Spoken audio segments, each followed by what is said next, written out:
اهلا بيكم في فيديو جديد من قناة نسرين هاند ميد كروشيه. النهاردة هنعمل مع بعض غرزة جديدة.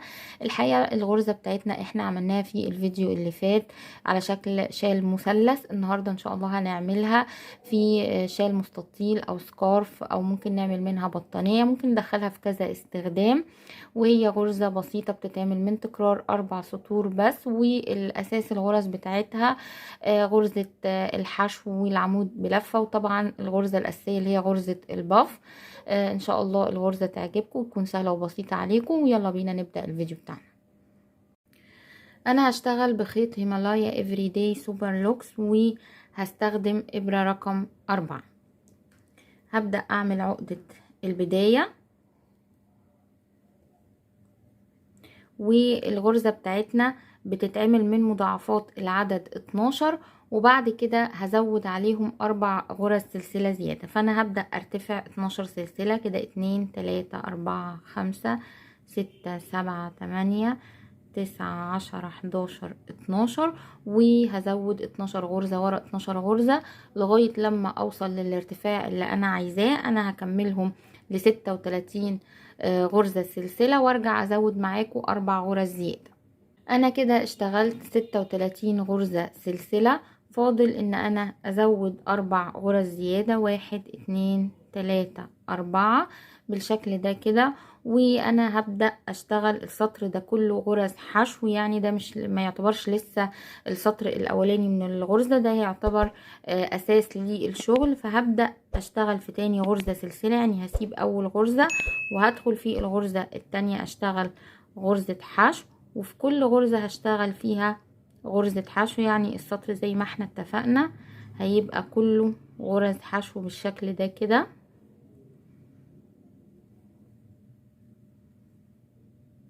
هكمل كده السطر ده لنهايته غرز حشو وارجع لكم. كده انا اشتغلت السطر كله غرز حشو بالشكل ده كده، وهبدأ السطر الاولاني من الغرزة زي ما اتفقنا هي بتتعمل من تكرار 4 سطور. ده كده السطر الاولاني. هرتفع 3 غرز سلسلة، 3 غرز دول عبارة عن عمود بلفة، وهقلب الشغل الناحية التانية، وكمان هشتغل في الغرزة اللي بعد كده عمود بلفة. يبقى انا اشتغلت عمودين بلفة ورا بعض، وهبدأ اشتغل غرزة الباف حوالين العمود بلفة بالشكل ده كده زي ما احنا عملنا في الفيديو اللي فات. بدخل هنا قبل العمود وهبتدي اعمل غرزة الباف من 5 لفات. دي كده اول لفة، التانية، التالتة، الرابعة، الخامسة بالشكل ده كده. وهلف واخرج كل اللفات مع بعض، وبعد كده هرتفع 3 سلسلة، وهبدأ اسيب 3 غرز، وفي الغرزة الرابعة هدخل اشتغل فيها غرزة حشو، وكمان هشتغل في الاربع غرز اللي ورا بعض كل غرزة منهم غرزة حشو. يعني هيبقى توتال غرز الحشو معايا 5 كده. دي تالت غرزة، الرابعة، الخامسة بالشكل ده كده. وبعد كده هرتفع 3 سلسلة، وهبدأ اسيب 3 غرز، وفي الغرزة الرابعة هشتغل فيها عمود بلفة، وارجع اكرر تاني غرزة الباف من 5 لفات. هبتدي الف الخيط وادخل حوالين العمود كده. دي اول لفة، التانية، التالتة، الرابعة، الخامسة بالشكل ده كده. وهلف واخرج كل اللفات مع بعض كده، وهبدأ ارتفع 3 سلسلة، هسيب 3 غرز، وفي الغرزة الرابعة هدخل اشتغل فيها غرزة حشو، وفي الاربع غرز كمان اللي ورا بعض كل غرزة غرزة حشو. هيبقى التوتال 5 غرز حشو ورا بعض بالشكل ده كده. وهبدأ بعد كده اكرر تاني نفس اللي انا عملته هنا. هرتفع 3 سلسلة، هسيب 3 غرز، وفي الغرزة الرابعة هشتغل عمود بلفة، هشتغل حوالين العمود غرزة الباف من 5 لفات. دي كده تالت لفة، الرابعة، الخامسة بالشكل ده. وهلف واخرج كل اللفات او كل الحلقات مع بعض كده. وبعد كده هرتفع 3 سلسلة، هسيب 3 غرز، وفي الغرزة الرابعة هشتغل غرزة حشو، وفي الاربع غرز اللي ورا بعض كل غرزة غرزة حشو، يبقى التوتال 5 كده. دول 4 5 بالشكل ده. وهرتفع بعد كده 3 سلسلة، هسيب 3 غرز، وفي الغرزة الرابعة هشتغل عمود بلفة، وهنهي السطر طبعا زي البداية بتاعة السطر. ما انا هنا ابتديت بعمود بلفة وراه غرزة بف، انا هنا هشتغل غرزة بف وراها عمود بلفة، هشتغل حوالين العمود ده غرزة بف من 5 لفات. تاني لفة، التالتة، الرابعة، 5 بالشكل ده، وهلف واخرج كل الحلقات، وهنهي السطر في اخر غرزة هنا بعمود بلفة بالشكل ده كده، عشان يبقى نهاية السطر زي بدايته بالشكل ده اهو. ويبقى كده ده السطر الاولاني من تكرار الغرزة بتاعتنا. وهبدأ السطر التاني من تكرار الغرزة، هرتفع غرزة سلسلة وهقلب الشغل الناحية التانية، والسطر ده كله انا هعمله غرز حشو. هدخل هنا في اول غرزة اشتغل فيها غرزة حشو، وعند الغرزة هنا عند غرزة الباف، او ده يعتبر العمود بلفة اللي انا عملت حواليه غرزة الباف، هشتغل عنده غرزة حشو. هيقابلني الفراغ بتاع 3 سلسلة، هشتغل فيه 3 حشو بالشكل ده كده. بعد كده هيقابلني ال5 حشو، هشتغل فوق كل غرزة حشو هشتغل فوقيها برضو غرزة حشو بالشكل ده كده.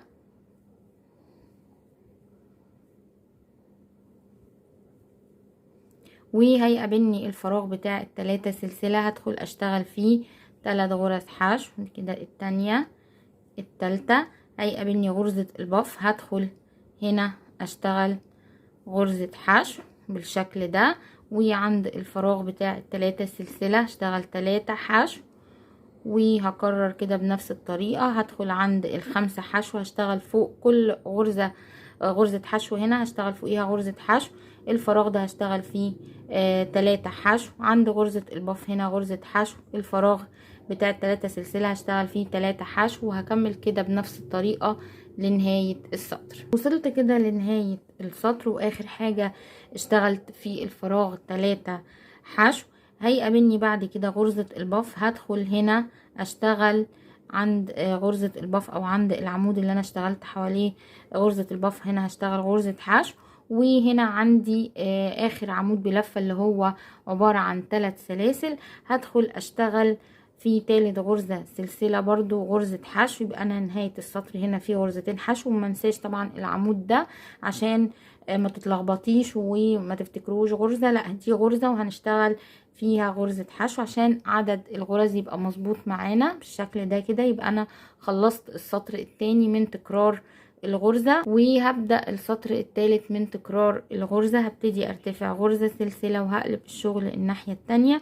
والسطر ده يعتبر عكس، هنعمل السطر ده عكس السطرين اللي فاتوا. يعني هنا احنا ابتدينا بغرزة باف، لا احنا هنبدأ بغرز حشو ونخلي غرزة الباف هتبقى في النص هنا، يعني هنعمله بالعكس زي ما احنا هنشوف كده. هنبدأ نشتغل في اول غرزة غرزة حشو، كمان هشتغل في ال3 غرز اللي ورا بعض كل غرزة غرزة حشو، يعني هيبقى التوتال 4 غرز حشو ورا بعض، دول كده 4 حشو. بعد كده هبتدي ارتفع 3 سلسلة، هسيب 3 غرز، وفي الغرزة الرابعة هبدأ اشتغل عمود بلفة، وهبدأ اشتغل حوالين العمود غرزة بف من 5 لفات. اول لفة، التانية، التالتة، الرابعة، الخامسة، وهلف واخرج كل اللفات بالشكل ده. وبعد كده هرتفع 3 سلسلة، هسيب 3 غرز، وفي الغرزة الرابعة هشتغل غرزة حشو، وفي الاربع غرز اللي ورا بعض هشتغل في كل غرزة غرزة حشو بالشكل ده. يبقى توتال الغرز معايا هيبقوا 5 كده، 1 2 3 4 ناقص غرزة كده، دي ال5 وهرجع اكرر تاني، هرتفع 3 سلسلة، هسيب 3 غرز، وفي الرابعة هشتغل عمود بلفة. بعد كده هشتغل غرزة بف حوالين العمود من 5 لفات. دي اول لفة، التانية، التالتة، الرابعة، الخامسة، وهلف واخرج كل الحلقات 3 سلسلة، وهسيب 3 غرز، وفي الغرزة الرابعة هشتغل غرزة حشو، والاربع غرز اللي ورا بعض، يبقى التوتال 5 غرز حشو. دي الرابعة والخامسة، وهرجع اكرر تاني، هرتفع 3 سلسلة، هسيب 3 غرز، وفي الغرزة الرابعة هشتغل عمود بلفة، وارجع اشتغل حوالين العمود بلفة غرزة بف و3 سلسلة. يعني هكرر اللي انا عملته ده تاني، هكرره وارجع لكم. كده انا وصلت لنهاية السطر، واخر حاجة اشتغلتها 3 سلسلة وسبت 3 غرز، وفي الرابعة اشتغلت هنا غرزة حشو، وفاضل كمان معايا اخر 3 غرز هشتغلهم برضو في كل غرزة غرزة حشو. هيبقى توتال الغرز معايا في نهاية السطر 4 غرز حشو ورا بعض. يبقى زي ما انا ابتديت السطر هنا ب4 غرز حشو، هنهيه برضو ب4 غرز حشو ورا بعض. والسطر الرابع والاخير من تكرار الغرزة هبتدي ارتفع غرزة سلسلة واقلب الشغل الناحية التانية، والسطر ده كله هيبقى برضو غرز حشو. هبتدي اشتغل في اول غرزة غرزة حشو، وفي كل غرزة من الاربع غرز هشتغل فيهم غرزة حشو بالشكل ده. هيقابلني الفراغ بتاع ال3 سلسلة، هشتغل فيه 3 حشو بالشكل ده. بعد كده هتقابلني غرزة البف، هدخل هنا عند غرزة البف عند العمود كده اللي انا اشتغلت حواليه غرزة البف، هشتغل فيه غرزة حشو، والفراغ بتاع ال3 سلسلة هشتغل فيه 3 حشو بالشكل ده.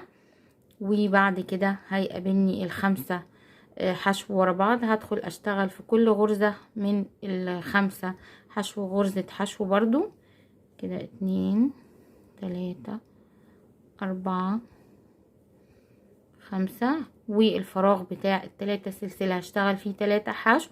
عند غرزة البف هنا هشتغل غرزة حشو، هنا الفراغ هشتغل فيه 3 حشو، وهكمل كده بنفس الطريقة لنهاية السطر. وصلت كده لنهاية السطر، واخر حاجة اشتغلتها هنا في الفراغ بتاع ال3 سلسلة اشتغلت 3 حشو.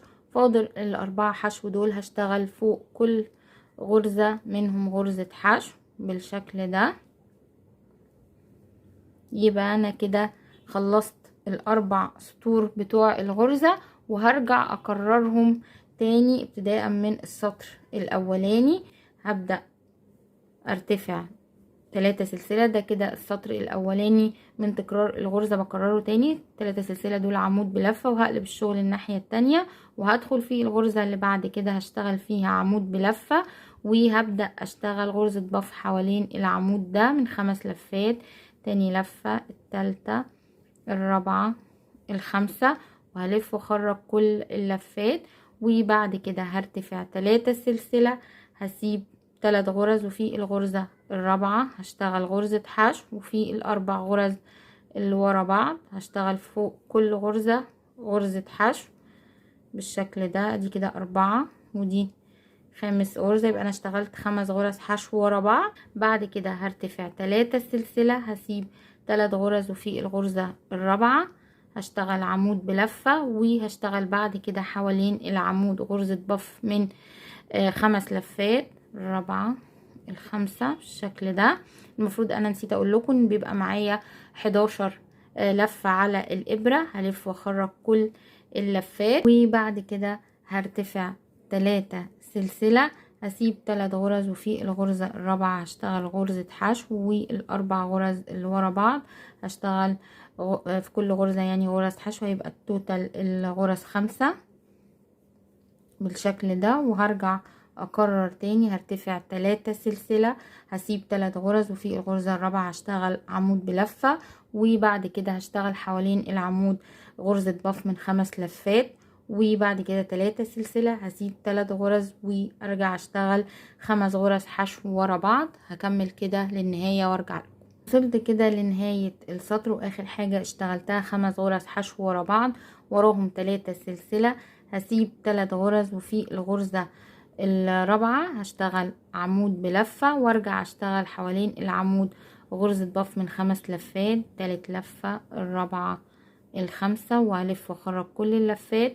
بعد كده انا هدخل في اخر غرزة هنا هشتغل فيها عمود بلفة، يبقى انا نهيت السطر زي البداية.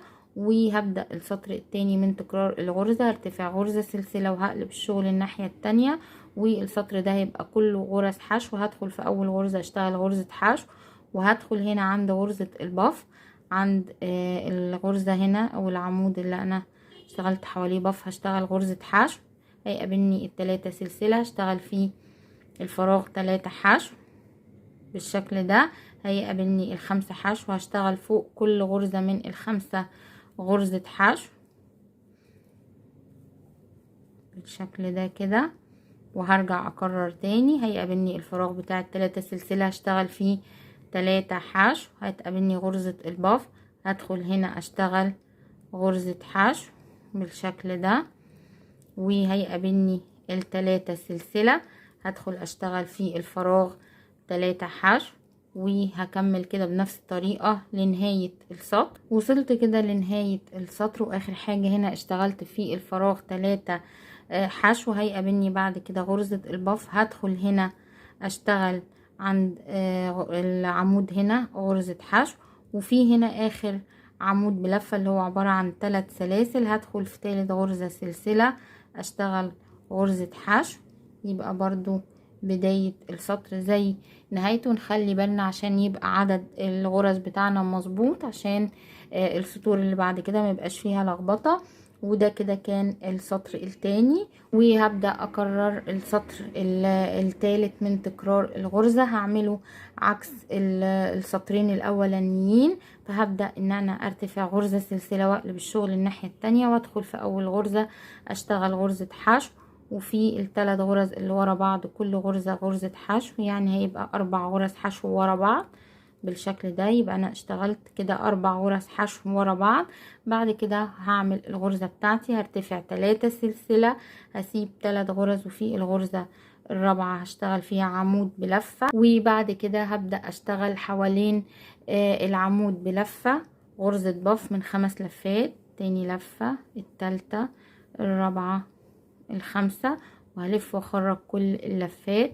3 سلسلة، هسيب 3 غرز، وفي الغرزة الرابعة هدخل اشتغل غرزة حشو، وفي ال4 غرز اللي ورا بعض كل غرزة غرزة حشو.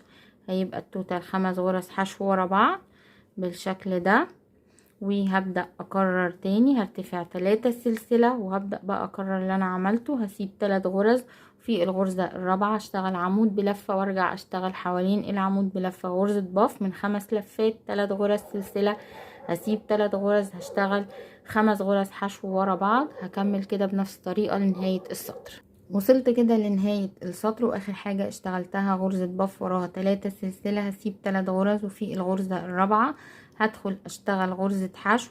هيتبقى 3 غرز هشتغل فوق كل غرزة غرزة حشو، يعني هيبقى 4 حشو ورا بعض بالشكل ده كده.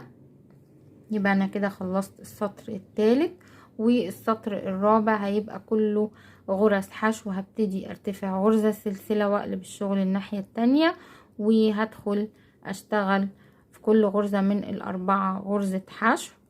يبقى كده 4 غرز حشو. هيقابلني الفراغ بتاع 3 سلسلة، هدخل اشتغل فيه 3 حشو بالشكل ده.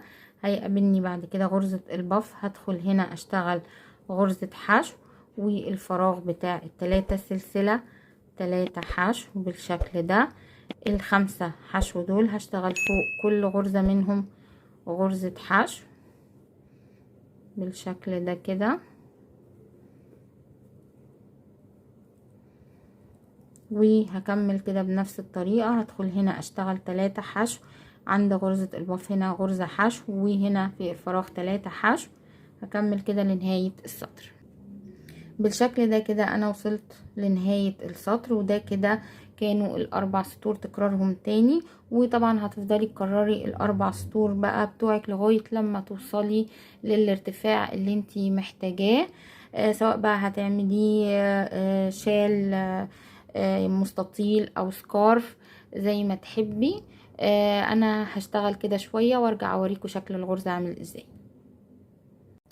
ده كده شكل الغرزة بتاعتنا، شكلها بسيط وجميلة. وزي ما قلت لكم نقدر ان احنا نعمل منها سكارف او شال مستطيل، ممكن مفرش، ممكن بطانية. اتمنى ان الغرزة تكون عجبتكم وتكون سهلة وبسيطة عليكم. شكرا لكم واشوفكم في فيديو جديد وغرزة جديدة.